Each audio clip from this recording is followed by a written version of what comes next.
আসসালামু আলাইকুম।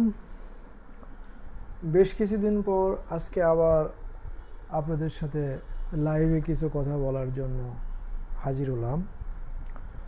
আমার ব্যক্তিগত আন্তর্জাতিক ক্ষেত্রে শিক্ষা ও গবেষণা বিষয়ে ব্যস্ত থাকায় আমি এতদিন আপনাদের সাথে কথা বলতে পারিনি। বর্তমানে বাংলাদেশে একটা ক্রান্তিকাল চলছে। বিশেষ করে ইসলামী ব্যাংক নিয়ে যে ঘটনা প্রবাহ ঘটছে তা দেশের অর্থনীতির জন্য শুভকর নয়।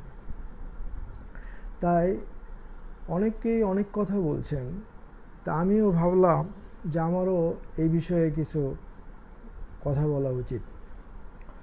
আমরা যেটা জানি যে ইসলামী ব্যাংক মূলত 1983 সালে প্রতিষ্ঠা পেয়েছিল এবং তৎকালীন সচিব শাহ আব্দুল হান্নান সাহেব এবং তৎকালীন জামাত ইসলামের কিছু নেতৃবৃন্দ আর বিশেষ করে সৌদি আরবের তৎকালীন বাংলাদেশে নিযুক্ত রাষ্ট্রদূত ফুয়াদ আব্দুল হামিদ আল খাতিব, তিনি ইসলামী ব্যাংক এবং ইবনে সিনা হাসপাতাল প্রতিষ্ঠার জন্য সহযোগিতা করেছিলেন, পরামর্শ দিয়েছিলেন। 1983 সালে যখন এই ব্যাংক প্রতিষ্ঠিত হয়, এর 70% ফান্ড আসে মধ্যপ্রাচ্য থেকে। তার মধ্যে ধরেন এই যে মধ্যপ্রাচ্য থেকে আসে ইসলামিক ডেভেলপমেন্ট ব্যাংক এবং কুয়েত ফিনান্স হাউস, এইসব জায়গা থেকে ফান্ড আসে। এই ব্যাংক প্রতিষ্ঠা হওয়ার পরে রেমিটেন্সের ক্ষেত্রে প্রাধান্য লাভ করে। রেমিটেন্স, এই ব্যাংকে প্রচুর রেমিটেন্স আসে। এরপর এই ব্যাংক দিন দিন সাফল্য এগিয়ে যায়। যুক্তরাজ্যের একটি প্রতিষ্ঠান বিশ্বের 1000 টপ ব্যাংকের লিস্টে এই ইসলামিক ব্যাংক বাংলাদেশকেও অন্তর্ভুক্ত করে। এই সময়কালটা ইসলামী ব্যাংকের আসলে উত্থানের যুগ, সফলতার যুগ, প্রতিষ্ঠার কাল 1983 থেকে 1916 সাল পর্যন্ত। 1983 থেকে 1916 সাল, এই 1983 থেকে 2016 সাল, 1983 থেকে 2016 সাল, এই অল্প সময়ের মধ্যে এই ব্যাংক বিশ্বের শ্রেষ্ঠ 1000 ব্যাংকের তালিকায় আসে। তাহলে আমরা এখান থেকে বুঝতে পারি যে এর সফলতা কতটা ভালো ছিল। এরপর 1916 সালে এসে তৎকালীন স্বৈরাচার হাসিনা, আওয়ামী লীগ এই ব্যাংকের দিকে তাদের কুদৃষ্টি দেয়, কুনজর দেয়। আসলে আওয়ামী লীগ বাংলাদেশ থেকে কতগুলো ভয়াবহ কাজ করে। তার মধ্যে হচ্ছে বাংলাদেশের কৃষ্টি কালচার বদলে দেয়া। আমাদের দেশের যে শতকরা 90% মুসলমানের দেশ, এই 90% মুসলমানের দেশে আমাদের শিক্ষা ব্যবস্থা, আমাদের সংস্কৃতি, আমাদের ধর্মীয় বিভিন্ন আচার অনুষ্ঠান, সব ক্ষেত্রে আওয়ামী লীগের সময় একটা খড়গ নেমে আসে। শিক্ষা ব্যবস্থা থেকে ধর্মীয় বিষয়গুলো বলতে গেলে উঠিয়ে দেওয়া হয়। ইসলামী শিক্ষার মধ্যেও হিন্দুদের মন্দির, দেবদেবীর ছবি এবং তাদের কথা ঢুকিয়ে দেওয়া হয়। ইসলামী ব্যাংক তাদের ছিল চক্ষুশূল। আর এটা শুধু আওয়ামী লীগ না, এর পিছনে ভারত ছিল। ভারতের কারসাজি ছিল। ভারতের বাংলাদেশ থেকে ইসলামী শক্তি যাতে বাংলাদেশে মাথা তুলতে না পারে, তার জন্য যা কিছু করার তারা করেছে। তারা এই যে হাজার হাজার আলেমকে জেলখানায় নিয়েছে। দেলোয়ার হোসেন সাঈদীর মতো বিশ্ববিখ্যাত একজন ইসলামী বক্তা, একজন তাফসির কারককে জেলখানায় নিয়েছে এবং শেষ পর্যন্ত তাকে জেলখানাতে তাকে হত্যা করেছে, তাকে ইঞ্জেকশন দিয়ে হত্যা করেছে বলে আমরা জেনেছি। এই যে হাজার হাজার আলেম জেলে গেল, শাপলা চত্বর ঘটালো, তারপরে ইসলামী ব্যাংকগুলো ধ্বংস করলো। এই ইসলামী ব্যাংক কার মাধ্যমে ধ্বংস করছে? এস আলম। এস আলম ছিল প্রধান সহযোগী, এস আলমের সাথে আরও লোক ছিল। তো এই যে এস আলম ইসলামী ব্যাংক শুধু না, বাংলাদেশে যে 7টা ইসলামী ব্যাংক এগুলোও সে ধ্বংস করছে। SIBL বাংলাদেশে, তারপরে ফার্স্ট সিকিউরিটি ইসলামী ব্যাংক, এরকম যে ইসলামী ব্যাংকগুলো সবগুলো ব্যাংক থেকে হাজার হাজার কোটি টাকা লুটপাট করেছে, নামে বেনামে লোন নিয়ে এই ব্যাংকগুলোকে খালি করে ফেলেছে। যে ব্যাংক বিশ্বের 1000 শ্রেষ্ঠ ব্যাংকের তালিকায়, টপ ব্যাংকের তালিকায় ছিল 1916 সালে, 2012 সাল থেকে 16 সালে, সেই ব্যাংক 17 সাল 18-19 সালে এসে এই ব্যাংকটাকে ধ্বংস করে ফেলা হলো। ব্যাংক থেকে, ইসলামী ব্যাংক থেকে, এই যে আমরা এখানে দেখতে পাচ্ছি যে 2020 সালে 95,000 কোটি টাকা খেলাফি ঋণ হয়ে যায় এই ব্যাংকে, যেটা এই ব্যাংকের প্রতিষ্ঠাকালীন থেকে তৎকালীন সময় পর্যন্ত যত ঋণ ছিল তার প্রায় অর্ধেক, 95,000 কোটি টাকা। এইভাবে এরপরে এই 2024 সালের আগ পর্যন্ত এই ব্যাংকগুলোকে ধ্বংস করে ফেলা হয়, টাকা উঠিয়ে নিয়ে যাওয়া হয়। আর যখন এস আলম গ্রুপ এই ব্যাংক নেয়, তখন সাধারণ মানুষের তাদের লুটপাটের খবর প্রচার হতে থাকে, প্রকাশিত হতে থাকে, এবং সাধারণ জনগণ এই ব্যাংকের প্রতি তাদের যে একটা আস্থা ছিল, সে আস্থা হারিয়ে ফেলে, যার জন্য ব্যাংকে ধীরে ধীরে এই ব্যাংকের পারফরমেন্স লোপ পেতে থাকে। এই যে ইসলামী ব্যাংকগুলো তারা ধ্বংস করেছে আওয়ামী লীগ সরকার, বাংলাদেশে চামড়া শিল্পকে ধ্বংস করে দিয়েছে। কেন? যেহেতু এই চামড়াগুলো, বাংলাদেশের মানুষ যেহেতু ধর্মপ্রাণ, এবং এই চামড়াগুলো যেহেতু প্রায় 90% চামড়ায় যেহেতু এইসব মাদ্রাসাগুলোতে মানুষ দান করে দেয়, আর এই চামড়া থেকে বছরে একটা বড় অঙ্কের ফান্ড এই সমস্ত মাদ্রাসায় তৈরি হয়। এই কারণে কি করা হলো যে চামড়া কেনা বন্ধ করে দিল। যারা চামড়া ব্যবসায়ী তাদেরকে লোন দেওয়া হলো না, লোন বন্ধ করে দেওয়া হলো। তারপরে এই যে ঢাকা থেকে শুরু করে প্রত্যেকটা শহর থেকে গ্রাম পর্যন্ত যে চামড়া কালেকশন, চামড়া কেনা বেচার জন্য ব্যাংক থেকে তারা টাকা নিয়ে যারা চামড়া কিনতো এবং গ্রাম থেকে শহরে নিয়ে আসতো, শহর থেকে আবার তারা ঢাকায় পাঠাতো বা বিভিন্ন জায়গায় যেখানে চামড়া শিল্প প্রসেস করা হয় সেইগুলো জায়গায় যাইতে পুরো নেটওয়ার্কটা ধ্বংস করে দিয়েছে। মানুষ চামড়া ফেলে দিয়েছে পানিতে, চামড়া মানুষ মাটির নিচে পুঁতে রেখেছে। কারণটা কি? কারণটা হচ্ছে এই মাদ্রাসা, ইসলামী শিক্ষাকে ধ্বংস করা, ইসলামী শিক্ষার যে প্রধান বাৎসরিক যে একটা ইনকাম ছিল সেটাকে ধ্বংস করা। ইসলামী শিক্ষা ধ্বংস, আলেম ওলামা ধ্বংস, শাপলা চত্বরে গণহত্যা এবং ইসলামী ব্যাংকগুলোকে ধ্বংস, পাঠ্যপুস্তক থেকে ইসলাম বিতরণ, এই সমস্ত কিছু ছিল ইসলাম কেন্দ্রিক। এবং আওয়ামী লীগ এগুলো করেছিল ভারতের রর পরামর্শে। ভারত অখণ্ড ভারত চেয়েছিল। আজকে যেটা তারা বেহায়ার মতো যারা প্রকাশ্যে বলতেছে অখণ্ড ভারত চায়, এই যে আমাদের গতকাল যে ভারতের বর্তমান যে রাষ্ট্রদূত হয়ে আসছেন, তিনি এসেই কি বললেন যে আমরা ভারতের সাথে এক হয়ে গেলে একটা বিশাল শক্তি হবে। এই দুঃসাহস তারা পেল কোথায়? এই যে 15 বছর আওয়ামী দুঃশাসনে যে প্ল্যাটফর্ম ভিত্তি তৈরি হয়েছিল, সেই ভিত্তির উপরেই তারা এটা বলার সাহস পাচ্ছে। এখন আমাদের বর্তমান সরকার এই ধরনের কথা বলার কোনো অধিকার তার নেই। এই সরকার যদি শক্তিশালী হতো তাহলে এই কথা বলার সাথে সাথে এই রাষ্ট্রদূতকে বাংলাদেশ থেকে বিতরণ করে দিত, রাষ্ট্রদূতকে বের করে দিত। তুমি আমার দেশের রাষ্ট্রদূত হওয়ার যোগ্য না, তুমি আমার দেশে এসে এই আমার স্বাধীনতার বিরুদ্ধে, আমার দেশের অস্তিত্বের বিরুদ্ধে তুমি কথা বলছো, তুমি ষড়যন্ত্রকারী, তুমি চলে যাও ভারতে। কিন্তু আমি আশা করি বাংলাদেশ সরকার দ্রুত এই ব্যবস্থা গ্রহণ করবে। যাই হোক, তো এই যে ভারতের একটা নীল নকশা, ভারতের সাথে ইসরায়েলের একটা কঠিন সম্পর্ক, এবং গত স্বৈরাচার সময়ে আপনারা জানেন যে বাংলাদেশে ভিতরে ভিতরে ইসরায়েলের সাথে অনেক দূর অগ্রসর হয়েছিল।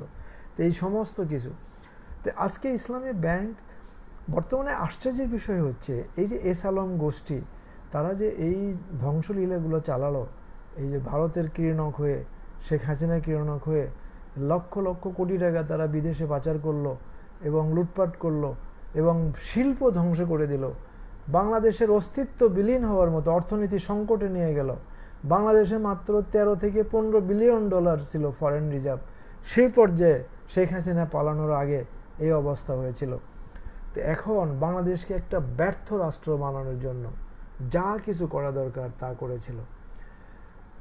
আজকে আমার প্রশ্ন যে 24শে গণ অভ্যুত্থানের পরে এই ইসলামী ব্যাংক, যারা ইসলামী ব্যাংকের প্রতিষ্ঠাতা, যারা এই ব্যাংক আগে গত 1983 সাল থেকে যারা এই ব্যাংক পরিচালনা করেছিল, তাদের হাতে ইসলামী ব্যাংক আবার তারা ফিরে পেয়েছিল।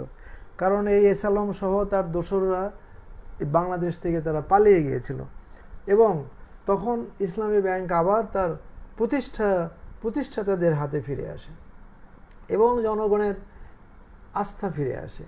মানুষ আবার এই ব্যাংকে লেনদেন শুরু করে, তারা এখানে অর্থ রাখা শুরু করে, রেমিটেন্স আবার সঠিকভাবে আসা শুরু হয়। এই ব্যাংক আবার ঘুরে দাঁড়াচ্ছিল এই গত অন্তর্বর্তীকালীন সরকারের সময়। কিন্তু এই নির্বাচিত সরকার আসার পরে আবার এই ব্যাংকের ওপরে সেই আগের খড়গ নেমে আসলো। আশ্চর্যের বিষয় হচ্ছে যে এস আলমের এখন জেলে থাকার কথা, যে এস আলম পালিয়েছিল, যে এস আলম 5টা 7টা ইসলামী ব্যাংক ধ্বংস করেছে, লুটপাট করেছে, লক্ষ কোটি টাকা পাচার করেছে, সেই এস আলম আজকে আবার বাংলাদেশ ব্যাংক, এই ইসলামী ব্যাংকের আবার সে দখল করেছিল, সেই ব্যাংক আবার সে দখল করেছে। তাহলে এই বর্তমান সরকার কি চায়? আজকের বিএনপি সরকার আর আওয়ামী লীগ সরকারের মধ্যে পার্থক্য কি? আওয়ামী লীগের যেটা চেয়েছিল ইসলামী শক্তিকে দুর্বল করার জন্য, ইসলামী শক্তিকে দুর্বল করার জন্য ইসলামী ব্যাংক, মানে ইসলামী ব্যাংক জামাত ইসলামকে শক্তিশালী করে, এটা হলো তাদের থিওরি।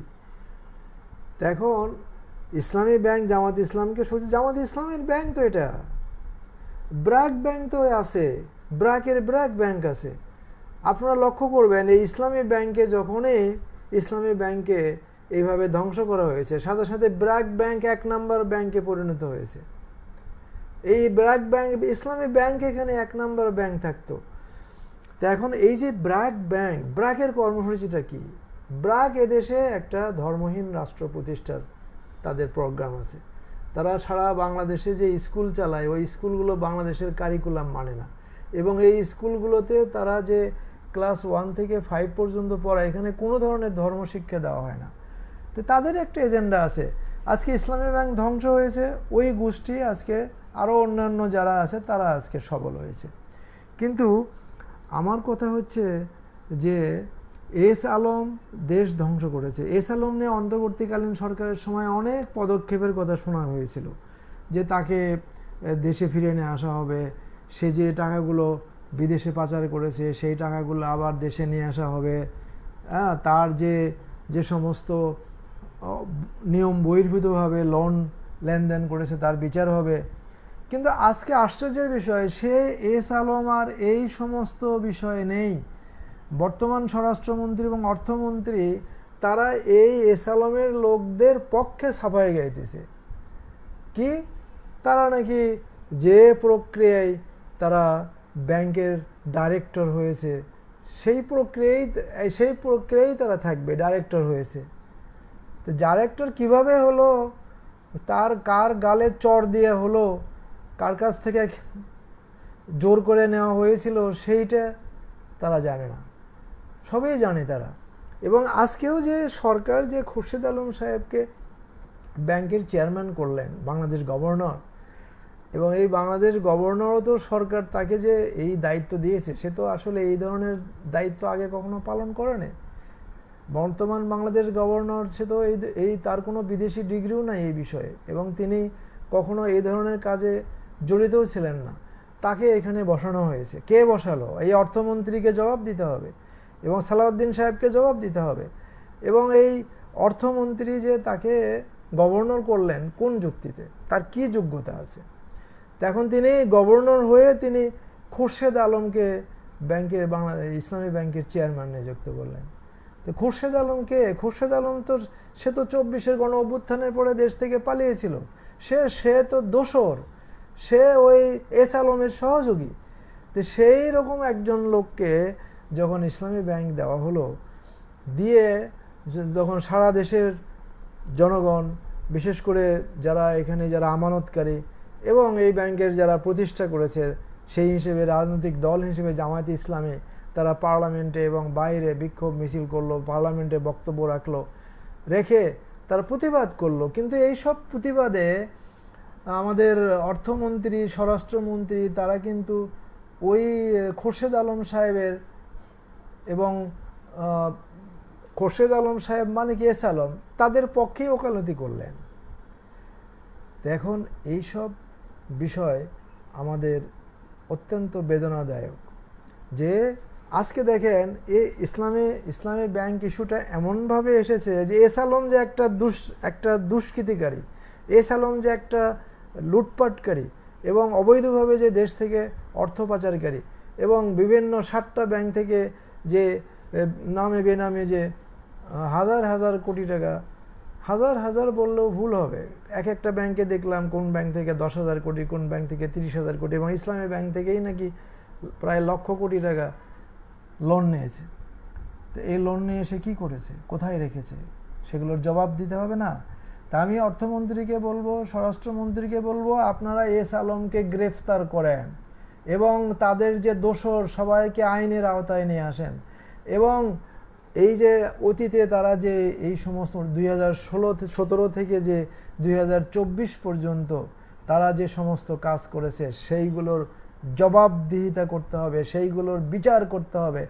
আপনি সেইগুলো বিচার না করে ইসলামী ব্যাংকে আপনি ওই এস আলম গ্রুপকে বসিয়ে দেবেন, এটা হতে পারে না। এর নাম নতুন বাংলাদেশ না, এর নাম তাহলে হাসিনার সময় থেকে বর্তমান সময়ে পার্থক্যটা কোথায়?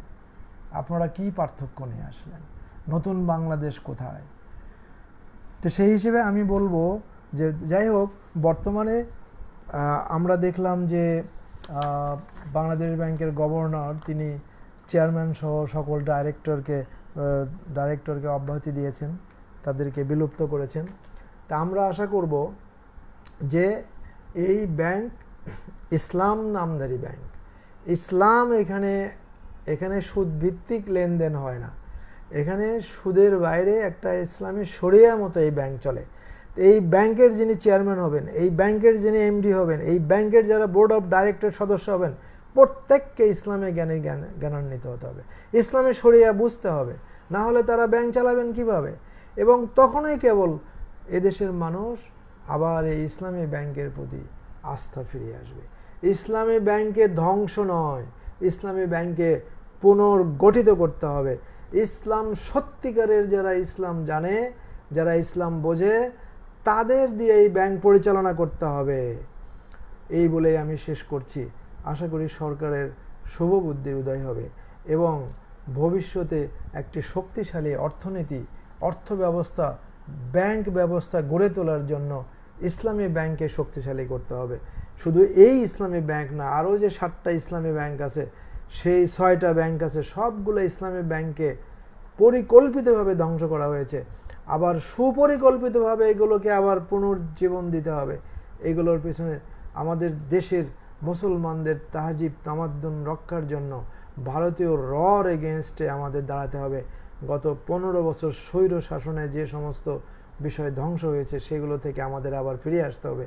তখনই আমি মনে করি আমাদের প্রধানমন্ত্রী তারেক রহমান সাহেব তিনি যে বলেছিলেন তার প্রথম বক্তৃতায় লন্ডন থেকে ফিরে এসে যে মহানবী সাল্লাল্লাহু আলাইহি ওয়াসাল্লামের ন্যায়পরায়ণতা প্রতিষ্ঠা করবেন, মদিনার রাষ্ট্রের মতো রাষ্ট্র হবে।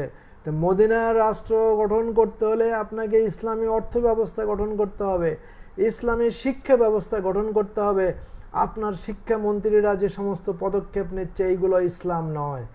আপনার শিক্ষামন্ত্রীরা এই যে নাচ গান এবং নাটক শেখাতে চাচ্ছে, আমার দেশের ছাত্ররা যেখানে গত নুরুল ইসলাম নাহিদ থেকে শুরু করে এই 15-16 বছরে যেখানে বাংলাদেশের শিক্ষা ব্যবস্থা ধ্বংস করে দেওয়া হয়েছে, তথাকথিত সৃজনশীল পরীক্ষার মাধ্যমে মেধাশূন্য একটা জাতি গঠন করা হয়েছে।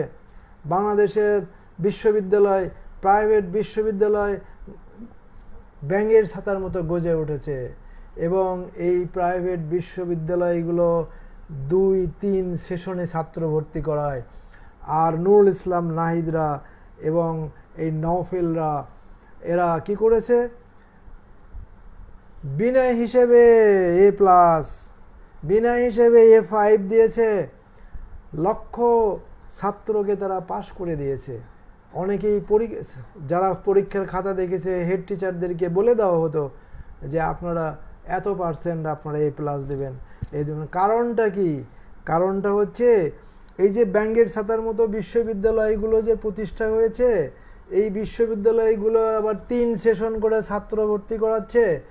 যদি এই লক্ষ লক্ষ ছাত্রকে পাশ করে না দেওয়া হয় তাহলে এই সব বিশ্ববিদ্যালয়ে ব্যবসা কিভাবে হবে? এই সব বিশ্ববিদ্যালয়ে ছাত্র কোথায় পাবে? এই সমস্ত প্রাইভেট বিশ্ববিদ্যালয়গুলোর ছাত্র যোগান দেওয়ার একটা কৌশল ছিল এই নির্বিচারে A5 গোল্ডেন 5 দিয়ে ছাত্রদের পাশ করে দেওয়া, যাতে এই বিশ্ববিদ্যালয় ব্যবসা রমরমা হতে পারে। আমি মনে করি সরকারের উচিত প্রত্যেকটা প্রাইভেট বিশ্ববিদ্যালয়ে বছরে 1 বার মাত্র ছাত্র ভর্তি হবে, 3 বার ছাত্র ভর্তি করা যাবে না। এবং এই শিক্ষা, ছাত্রদের শিক্ষা আবার সেই আগের পদ্ধতিতে আনতে হবে, সৃজনশীল পদ্ধতি উঠে যেতে হবে, ছাত্রদের মেধার বিকাশ ঘটাতে হবে, সুষ্ঠু কারিকুলাম নিয়ে আসতে হবে, ক্লাসরুমে ছাত্র শিক্ষক কিভাবে উন্নত দেশে যেভাবে ক্লাসরুম ম্যানেজমেন্ট হয় সেই পদ্ধতি এখানে আনতে হবে। শ্রেণীকক্ষে একজন সহযোগী টিচিং অ্যাসিস্ট্যান্ট থাকবে যিনি দুর্বল ছাত্রদের দেখবেন টিচারের পাশাপাশি। এইভাবে প্রাইমারি স্কুল থেকে স্কুলে ছাত্রদেরকে শক্তিশালী করে গড়ে তুলতে হবে। প্রত্যেকটা ছাত্র যাতে ক্লাস 3-4 থেকেই যাতে ইংলিশে ফ্লুয়েন্ট হয়ে যায় এবং আরবি ভাষা শিক্ষা দিতে হবে যাতে তারা আরবি ইংরেজি যাতে ফ্লুয়েন্ট হয়ে যায়, তখন তারা বিশ্বের যে কোনো জায়গায় তারা যেতে পারবে।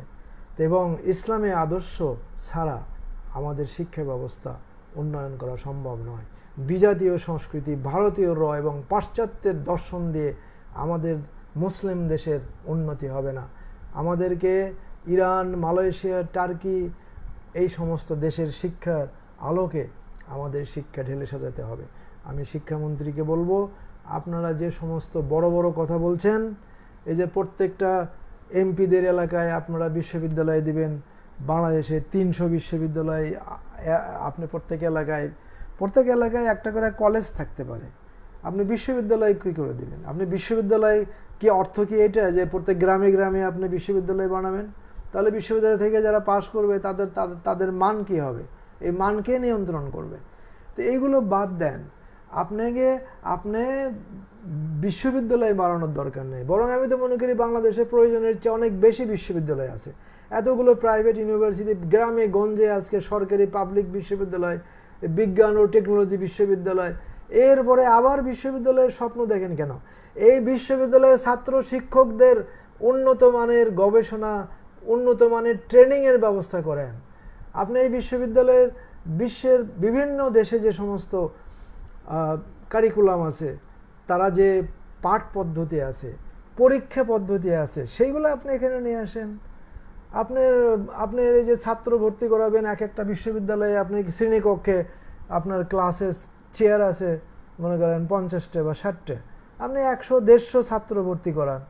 আপনার এক একটা পাবলিক কলেজগুলো, এই যে প্রত্যেকটা ডিস্ট্রিক্টের যে গভর্নমেন্ট কলেজগুলো আছে, সেই কলেজগুলোতে আপনি দেখেন, এই তিতুমিরি কলেজ, বগুড়া ইজুলক কলেজ, এই যে সোহরাওয়ার্দী কলেজ, আপনি যান সেখানে দেখবেন যে ওই কলেজের যা ধারণ ক্ষমতা, মানে কলেজে যতগুলো ক্লাসরুম আছে এবং যতগুলো বসার জায়গা আছে, তার চেয়ে 10 গুণ 12 গুণ বেশি ছাত্র ভর্তি করায়। তো এই ছাত্ররা কি করে? তারা ক্লাস করে কোথায়? তার মানে ক্লাস ছাড়াই আপনি ছাত্রদের বিএ ডিগ্রি পাস করে দিচ্ছেন। তো এই সমস্ত ফালতু এবং এই সমস্ত ভোগাস শিক্ষা ব্যবস্থা রেখে আমার শিক্ষামন্ত্রী, আমার আরেক শিক্ষামন্ত্রী, তারা প্রাইমারিতে নাটক, গান, বাজনা দিলেই নৃত্য শিখাবেন। আপনি লেখাপড়া শেখানোর চিন্তা করেন। আপনি এই যে ছাত্র এত ভর্তি করান, যার ফলে কি হয়, এই যে আমরা যে লাখ লাখ ছাত্র যে ম্যাট্রিক ইন্টারমিডিয়েটে পাশ করে দেন, তারা তো কোথায় যাবে? তারা যে এই কলেজে ভর্তি হয় এবং কলেজে জায়গা নাই। তা আপনার কলেজে যেখানে একটা ক্লাসরুমে যদি 15টা মানে 20টা বা 50টা চেয়ার থাকে বসার, ওই 50 জন ছাত্র আপনি ভর্তি করাতে পারবেন। আপনি ওই 50 জনের এগেনস্টে 300-500 ছাত্র ভর্তি করাচ্ছেন। শিক্ষা নামের কোনো কিছু নেই বাংলাদেশে। প্রহসন, এই প্রহসন বন্ধ করেন। ইসলামী ব্যাংক, ইসলামী অর্থ ব্যবস্থা পুনর্জীবিত করেন, ইসলামী শিক্ষার দিকে গুরুত্ব দেন এবং জাতীয়ভাবে শিক্ষাকে পুনর্গঠন করেন। আমি পৃথিবীর বহু দেশে অধ্যাপনা করেছি, গবেষণা করেছি। আমি ইংল্যান্ডে 8 বছর পড়িয়েছি, আমি কিংস কলেজে পড়িয়েছি, আমি অক্সফোর্ডে ওসিআরে আমি পড়িয়েছি, আমি ক্যামব্রিজের অ্যাসিড ল্যাঙ্গুয়েজে পড়িয়েছি, আমি কোরিয়াতে ভিজিটিং প্রফেসর ছিলাম, আমি চায়নায় 2 বছর ভিজিটিং প্রফেসর। আমার কাছে অনেক বিষয় জানার আছে, কিভাবে আমাদের শিক্ষা ব্যবস্থাকে এই ধ্বংস থেকে উঠিয়ে আনতে হবে। আমি জানি, আমাকে কাজে লাগান। আজকে আমি ঢাকা বিশ্ববিদ্যালয়ে ঢুকতে পারতেছি না। স্বৈরাচারের আমলে আমি স্বৈরাচারের বিরুদ্ধে সোচ্চার থাকায় আমি বিশ্ববিদ্যালয়ে আমার বিরুদ্ধে ষড়যন্ত্র, একের পর এক ষড়যন্ত্র হতে থাকে। আমার যে কাজটা 1 ঘন্টায় হওয়ার কথা, এই যে নিয়োগ পাওয়ার পরে যে প্রভিশন দেওয়া হয় আবেক্ষাধীন, অ্যাসোসিয়েট প্রফেসর হিসেবে 2008 সালে আমি আবেক্ষাধীন পেয়েছিলাম ঢাকা বিশ্ববিদ্যালয়ে, প্রমোশন পেয়েছিলাম। ইংল্যান্ড থেকে পিএইচডি করে এসে আমি 2008-এর জুলাইয়ে আমি জয়েন করেছিলাম। ওই দিন থেকেই আমাকে প্রবেশন দেওয়ার কথা, কিন্তু আমার প্রবেশন 12 বছর আটকে রেখেছে। 1900 বারবার বলার পরে 2019 সালে আমি প্রবেশন পাই। এই যে 12 বছর, এই 12 বছরের দাম নেই। আমার ছাত্র 5 জন ছাত্র এই 12 বছরের অভিজ্ঞতা নিয়ে তারা প্রফেসর হয়ে গেছে। আমি 25 বছর চাকরি করে ইংল্যান্ডে পিএইচডি করে ক্যামব্রিজ, অক্সফোর্ড, কিংস কলেজ, সোয়াস, এফসিওতে পড়ায় আমি প্রফেসর তো বড়ই কথা, আমি অ্যাসোসিয়েট প্রফেসর হিসেবে আমি পার্মানেন্ট হতে পারি নাই। এই বিশ্ববিদ্যালয়, এই ঢাকা বিশ্ববিদ্যালয়ের অভিশাপ। সেই অভিশাপ থেকে যখন একের পর এক ষড়যন্ত্র হচ্ছিল এবং আমার বিরুদ্ধে ষড়যন্ত্র পরপর 3 বার আমার চরিত্র হনন করা হয়েছিল, তারপরে আমি যখন দেখলাম যে এই আখতারুজ্জামান যখন ভিসি হলো এবং আমার বিভাগের এই যে তৎকালীন আওয়ামী দোসর, এই যে তৎকালীন তারা যখন আমার বিরুদ্ধে ষড়যন্ত্র করতে থাকলো এবং আমার বিভাগের senior most teacher doctor Kulsum Abul Bashar যখন অবসরে গেলেন, তখন আমি তটস্থ হলাম যে এখন যদি কোনো ষড়যন্ত্র করে, আমার বিভাগে তো আর কেউ নেই যে সত্য কথা বলবে। তখন আমি ঘুমাতে পারতাম না, আমার যে কোনো সময় হার্ট অ্যাটাক হতো। আমি শেষ পর্যন্ত 5 মিনিটের ডিসিশন নিয়ে আমি চাকরি থেকে ইস্তফা দিয়ে বেঁচেছিলাম এবং পরবর্তীতে আল্লাহর রহমতে 3 মাসের মধ্যে আমি কোরিয়াতে ভিজিটিং প্রফেসর হিসেবে যাই এবং 4 মাস পর আমি কোরিয়া থেকে ফিরে এসে আবার আমি চায়নাতে ভিজিটিং প্রফেসর হিসেবে যাই। সেখানে আমি এই 10 বছরের আমার ভিজিটিং প্রফেসর হিসেবে সেখানে ওয়ার্ক পারমিট আছে এবং আমি 2 বছর সেখানে কাজ করেছি। কিন্তু বর্তমানে এই জুলাই বিপ্লবের পরে আমি আবার দেশে ফিরে এসেছি। আমি চাই যে আমি আবার আমার দেশে কাজ করতে চাই, আমার যে অভিজ্ঞতা সেই অভিজ্ঞতার আলোকে কাজ করতে চাই। কিন্তু আজকে আমি বিশ্ববিদ্যালয়ে ঢুকতে পারতেছি না, কারণ আজকে যে নব্য ফ্যাসিস্ট আমার সাদা দলের যারা এখন নেতারা আছে তাদের একটা অংশ আমার বিরোধিতা করতেছে। আমি আওয়ামী লীগ আমলে নির্যাতিত হয়ে জীবন বাঁচানোর জন্য বাধ্য হয়ে স্বেচ্ছা অবসরে গিয়েছিলাম। আজকে 2 বছর পরেও আমি কেন ঢাকা বিশ্ববিদ্যালয়ে যুক্ত হতে পারি না? আমি বৈষম্য নিরসন কমিটিতে আমি দরখাস্ত করেছি, সেই দরখাস্ত আমার আমলে নেওয়া হয়নি। বাংলাদেশে পৃথিবীর ইতিহাসে কোনো শিক্ষক 12 বছর অপেক্ষাধীন প্রবেশন আটকে রেখেছিল এমন এক নজির নেই আমি ছাড়া। কিন্তু তারা চেয়েছিল আমি তাদের কাছে নথি স্বীকার করি, তাদের কাছে আমি সারেন্ডার করি, তাহলে তারা আমার সব করে দেবে। কিন্তু আরিফ বিল্লাহ তাদের কাছে সারেন্ডার করেনি। ঢাকা বিশ্ববিদ্যালয়ে চাকরি ছেড়েছি, কিন্তু আমি আমার নীতির থেকে অটল হইনি। কিন্তু আজকে বিএনপি সরকার আসার পরেও, তত্ত্বাবধায়কের সময় আমি পাইনি, কিন্তু আজকে বিএনপি সরকার আসার পরেও আমার বিরুদ্ধে ষড়যন্ত্র চলছেই। ষড়যন্ত্রটা কিসের? আমি কার ক্ষতি করেছি? আমি তো বিএনপির পক্ষে। আপনারা আমার গত 10-15 বছরের ফেসবুক দেখেন, প্রতিদিন গড়ে 3-4টে পোস্ট কমপক্ষে পাবেন, আমার বক্তব্য পাবেন স্বৈরাচার বিরোধী। কিন্তু যারা আজকে বিশ্ববিদ্যালয়ে আমার ঢোকার বাধার সৃষ্টি করছে, আমার ছাত্রও আছে এর মধ্যে একজন, সে এখন সাদা দলের বড় লিডার, এরা কোনোদিন একটা পোস্ট দেখাতে পারবেন না গত 15 বছরে ফ্যাসিস্টের বিরুদ্ধে লিখেছে। ওই বিশ্ববিদ্যালয়ে তারা দলের কিছু মিটিং টিটিং করেছে, কিন্তু এরা এখন আমাকে ঢুকতে দেবে না। আমার জায়গায় আজকে একটা অধ্যাপক পদ বিজ্ঞাপিত হয়েছে, আমিও দরখাস্ত করেছি। এখন আমার আরেক ছাত্র, রাজশাহী বিশ্ববিদ্যালয়ের এক ছাত্রকে এখানে নিয়ে আসবে। আমার এই ঢাকা বিশ্ববিদ্যালয়ের ছাত্র, তিনি রাজশাহী বিশ্ববিদ্যালয় থেকে তাকে নিয়ে আসবেন, তিনি এখানে আনবেন। ওই ছাত্র 6টা আর্টিকেল তার বিভিন্ন পত্রপত্রিকায় এসেছে, প্লেজারিজম, চৌর্যবৃত্তি, তার থিসিস থেকে হুবহু 6টা আর্টিকেল দাড়ি কমা সহ সে কপি করেছে, সেগুলো পত্রিকায় এসেছে। তারপরেও তাকে রক্ষা করার জন্য আমার বিভাগের চেয়ারম্যানকে মিটিং থেকে বের করে দিয়ে তারা নিজেরা মিটিং করে ডিসিশন নিয়ে চেয়ারম্যানকে বলছে এটা ফরওয়ার্ড করো। চেয়ারম্যান বলছে আমি তো মিটিংয়ে ছিলাম না, আমি ফরওয়ার্ড করব না। এই যে স্পর্ধা, এই যে তারা যে এটা করলো, কারণটা কি? এই যে চেয়ারম্যানকে বের করে দিয়ে যে মিটিং করলো, কারণ চেয়ারম্যান মিটিংয়ে থাকলে তাহলে ওই তাদের যে ক্যান্ডিডেট, তার যে পত্রপত্রিকায় যে 6টা আর্টিকেলের যে চৌর্যবৃত্তির 100% চৌর্যবৃত্তির যে প্রমাণ, সেগুলো চেয়ারম্যান উপস্থাপন করত, তখন তাদের ক্যান্ডিডেটের অসুবিধা হতো, যার জন্য চেয়ারম্যানকে বের করে দিয়ে ওই ক্যান্ডিডেটকে সেভ করা। আপনি মনে করেন ঢাকা বিশ্ববিদ্যালয়ে একজন চৌর্যবৃত্তির অভিযোগে অভিযুক্ত 6টা প্রবন্ধ বাংলাদেশের এই আমার দেশ থেকে শুরু করে ডেইলি সান এবং আরও কয়েকটা পত্রিকায় যেগুলো ভেসে বেড়াচ্ছে, সেই রকম অবস্থায়, যার ইন্টারন্যাশনাল কোনো পাবলিকেশন নাই, যার একটা বই নাই, যে ফার্সিতে অনেক দুর্বল, এবং তাকে নিয়ে আসবে ঢাকা বিশ্ব, আমাকে বাদ দিয়ে। তাহলে এরা সেই আওয়ামী লীগের চেয়েও বড় ফ্যাসিস্ট।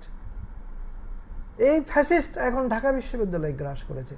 আপনারা জানেন, আমি ভাষা ইনস্টিটিউটে আমাকে একজন সিনিয়র টিচার বললেন যে আপনি এখানে একটা পার্ট টাইম পদ খালি হয়েছে, ওদের ওই টিচার রাজশাহী ইউনিভার্সিটি জয়েন করেছে, আপনি এখানে আপাতত থাকেন, কাজ করেন, আর যখন ডিপার্টমেন্টে অ্যাডভার্টাইজ হয় তখন ওখানে আপনি আবেদন করেন। তা আমি আবেদন করলাম। ওরে বাবা, আমি দরখাস্ত দিতে গেছি, আমার দরখাস্ত নেয় না, বলে যে না আমরা দরখাস্ত রিসিভ করতে পারবে না। দরখাস্ত দিতে পারবো, কিন্তু আমার আর একটা কমিটিতে তারা রিসিভ করবে না। তাই আমি বললাম কেন রিসিভ করবেন না? বলে না রিসিভ করা যাবে না। তখন ওখানে ডাইরেক্টরকে ফোন দিলাম, ডাইরেক্টর বলে যে না আপনি ওখানে দিয়ে যান, আমি দেখবো। আমি বলছি না, এইভাবে তো আমি দিব না, আমি দিয়ে যাবো, আপনি যদি পরে আপনি জানাবেন, প্রমাণ কি থাকবে যে আমি দরখাস্ত জমা দিয়েছি। যাই হোক, পরে দরখাস্ত দিলাম, তারপরে আমি একটা ইমেল করে পাঠালাম যে তোরা রিসিভ করোস নি, ঠিক আছে। আমি ইমেল করে ডকুমেন্টেড করলাম, আমি একটা সফট কপি ইমেল করে পাঠিয়ে দিলাম। তারপরে আবার ভাবলাম যে আমি তখন নিয়াজ স্যার ছিলেন, তখন ভিসি, আমি নিয়াজ স্যারের রুমে গেলাম। উনি বললেন কি ব্যাপার? আমি বললাম স্যার এই ব্যাপার, আমি তো ওখানে গেলাম, আমার দরখাস্ত তারা রিসিভ করে না। বলে যে দেখি আপনার এটা। পরে উনি দেখে বলে ও আপনি তো সোয়াস থেকে পিএইচডি করছেন। তা আমার সিভি দেখে উনি মুগ্ধ হলেন এবং উনি ওনার পিএকে বললেন যে ডাইরেক্টরকে বলো আরিফ বিল্লাহ সাহেবকে ওখানে নিয়োগ দিতে। ওনার যে যোগ্যতা, উনি আমাদের এখানেই ছিলেন, উনি বিশেষ কারণে উনি চলে গেছেন, আবার উনি আসুক, সমস্যা কি। তারপরেও ওটা দেওয়ার পরেও 1 মাস পর্যন্ত এটা আটকে ছিল, ভিতর থেকে চাপ ছিল যাতে এটা না হয়। তারপরে আবার ভিসি স্যার, নিয়াজ স্যার এটাকে বারবার আবার 2 বার বলার পরে শেষ পর্যন্ত আমি নিয়োগ পাই। কিন্তু 1 বছরের জায়গায় আমাকে 6 মাস দেওয়া হয়। সেই 6 মাসেই জুন মাসে শেষ হবে। এখন আমি নিয়ম মতো আমি আবার দরখাস্ত করলাম এক্সটেনশনের জন্য, কিন্তু আমাকে ডাইরেক্টর বললেন যে আমার এক্সটেনশন দেবে না, তাদের নাকি কি সমস্যা, ছাত্র নাই, এই সেই। তাই আমি বললাম যে আপনি এই 6 মাসের মধ্যেই ছাত্র গায়েব হয়ে গেল নাকি? আগে কি ছাত্র ছিল? আমি তো এসে 3 জন পাইছি, তো এখন 3 জন, আরও 5 জন তো ভর্তি হয়েছে আগামী এই নতুন সেশনে। তা আপনি এটার সাথে ছাত্র থাকার সম্পর্ক কি? যাই হোক, পরে ওই যে উপরের চাপ, এই যে যারা নব্য ফ্যাসিস্ট তাদের চাপ, উনি আর কিছু করতে পারছেন না। তাহলে এখন দেখেন এই যে বিশ্ববিদ্যালয়ের অবস্থা, আমি অক্সফোর্ডে পড়াইছি, সোয়াসে পড়াইছি, কিংস কলেজে পড়াইছি, ব্রিটিশ ডিপ্লোম্যাটদের এফসিওতে পড়াইছি, ফরেন অ্যান্ড কমনওয়েলথ হাউসে আমি 3 বছর পড়াইছি, আমি গবেষণা করেছি, আমি ভিজিটিং প্রফেসর কোরিয়াতে, তেহরান বিশ্ববিদ্যালয়ে, আমি চায়নায় 2 বছর ধরে ভিজিটিং প্রফেসর। আমার ইন্টারন্যাশনাল পাবলিকেশন, আমার 14টা বই, আমার 6টা দেশে আমার আর্টিকেল, বই ছাপা হয়েছে, England, Iran, Pakistan, Bharat, Japan এবং বাংলাদেশ। আমি প্রায় 60টার মতো আমার উন্নত মানের গবেষণা প্রবন্ধ আছে, 100-র অধিক আমার অন্য আরও প্রবন্ধ আছে। আমি এই বিশ্ববিদ্যালয়ে আমি ছিলাম, স্বৈরাচারের অত্যাচারে আমি বিশ্ববিদ্যালয় থেকে রিজাইন করে গেছি, এটা আপনাদের বললাম। আজকে বিএনপির সময় আমি ঢুকতে পারছি না, সারা দলের বড় বড় নেতারাও অসহায়ত্ব প্রকাশ করে, অমুকে চায় না, অমুকে চায় না। যেমনভাবে ধরেন আইএমএল এর ডাইরেক্টর যেমনভাবে অসহায়, হ্যাঁ, উনি বলে উনি এখানে অস্থায়ীভাবে আছে, উনি এটা ওটা। আচ্ছা, তাহলে এই শিক্ষা ব্যবস্থাকে সামনে রেখে আমার শিক্ষামন্ত্রী প্রত্যেকটা কনস্টিটিউয়েন্সিতে একটা করে বিশ্ববিদ্যালয় প্রতিষ্ঠার স্বপ্ন দেখেন। আপনি শিক্ষামন্ত্রী বিশ্ববিদ্যালয়গুলোতে এই অপশাসন দূর করেন, ইনসাফ প্রতিষ্ঠা করেন, মেধা লালন করেন। প্রত্যেকটা প্রাইমারি স্কুলকে আপনি জ্ঞানের দুর্গে পরিণত করেন। যান ইরানে, আপনার এই অস্ট্রেলিয়া যাওয়ার দরকার নেই, আপনার মালয়েশিয়া যাওয়ার দরকার, আপনি ইরানে যান। ইরানে দেখেন কিভাবে ধর্মীয়, আপনারা তো মনে করেন ধর্ম শিক্ষা দিলে জ্ঞানের কুপমণ্ডকতা বাড়ে। আপনারা তো সেই কুদরতি ক্ষুধার যে শিক্ষা কমিশন, সেই শিক্ষা কমিশন, ধর্মহীন শিক্ষা কমিশনে ধর্ম আপনাদের জ্ঞানের ক্ষেত্রে বাধা। আরে ধর্ম দিয়েই তো মুসলমানরা এই যে 7ম শতাব্দী থেকে 7দশ শতাব্দী, 1000 বছর মুসলমানরাই তো জ্ঞান, বিজ্ঞান, দর্শন, অঙ্ক, গণিত, পদার্থ সবকিছু তো মুসলমানরা করেছে। তখন তো আপনার সেই অস্ট্রেলিয়া, ইউরোপ, আমেরিকা তো তখন কিছু ছিল না। তো যদি ধর্মকে নিয়ে ইবনে সিনার জন্ম হয়, ধর্ম পালন করে, মাথায় পাগড়ি পরে, মাদ্রাসায় পড়ে যদি আল বিরুনির জন্ম হয়, আল খাওয়ারিজমির জন্ম হয়, আজকের মাদ্রাসা নিয়ে আপনাদের এত জ্বালা কেন?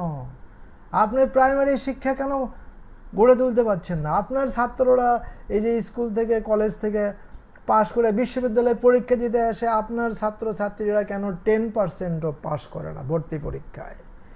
এইগুলো নিয়ে কাজ করেন, প্রয়োজনে আমার সহযোগিতা নেন। আমি তো আগেও ফেসবুকে বলেছি যে আমি সরকারকে সহযোগিতা করতে চাই, আমি মাননীয় প্রধানমন্ত্রীকে শিক্ষা উন্নয়নের কাজে সহযোগিতা করতে চাই। আমাকে ঢাকা বিশ্ববিদ্যালয়ে আনার জন্য ব্যবস্থা করেন। যে দুর্বৃত্তরা আজকে ষড়যন্ত্র করছে, সেই চৌর্যবৃত্তির অভিযুক্তরা যারা আজকে তাদেরকে নেয়ার জন্য, যার কোনো ইন্টারন্যাশনাল রিপুটেশন নাই, কোনো পাবলিকেশন নাই, তাকে নেওয়ার জন্য যারা আমার বিরুদ্ধে ষড়যন্ত্র করে, সেই বিশ্ববিদ্যালয়ে আপনি নজর দেন।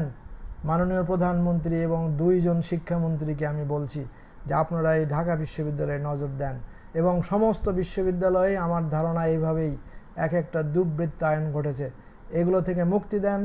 তারপর সুশিক্ষার ব্যবস্থা করেন।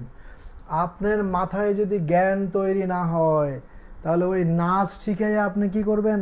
আমাদের পথভ্রষ্ট ফেসবুকের মাধ্যমে যে নাচ গান দেখতেছে সেইগুলো আরও নষ্ট হয়ে যাবে। আপনার এখানে গানের দরকার নেই, আপনার দরকার মেধা, আপনার দরকার আল বিরুনি, আপনার দরকার ইবনে সিনা, আল খাওয়ারিজমি, উমর খৈয়াম, সেই দিকে অগ্রসর হন এবং ইসলামী শিক্ষা, ইসলামী পরিবেশ, ইসলামী অর্থনীতি, ইসলামী ব্যাংকিং সমস্ত কিছুকে সামনে রেখে আমি অনেক কষ্ট নিয়ে এই কথাগুলো বললাম। কেউ আমার এই কথাগুলো যদি আঘাত পেয়ে থাকেন তাহলে আমি করজোরে মাফ চেয়ে নিচ্ছি। খোদা হাফিজ। বাংলাদেশ জিন্দাবাদ।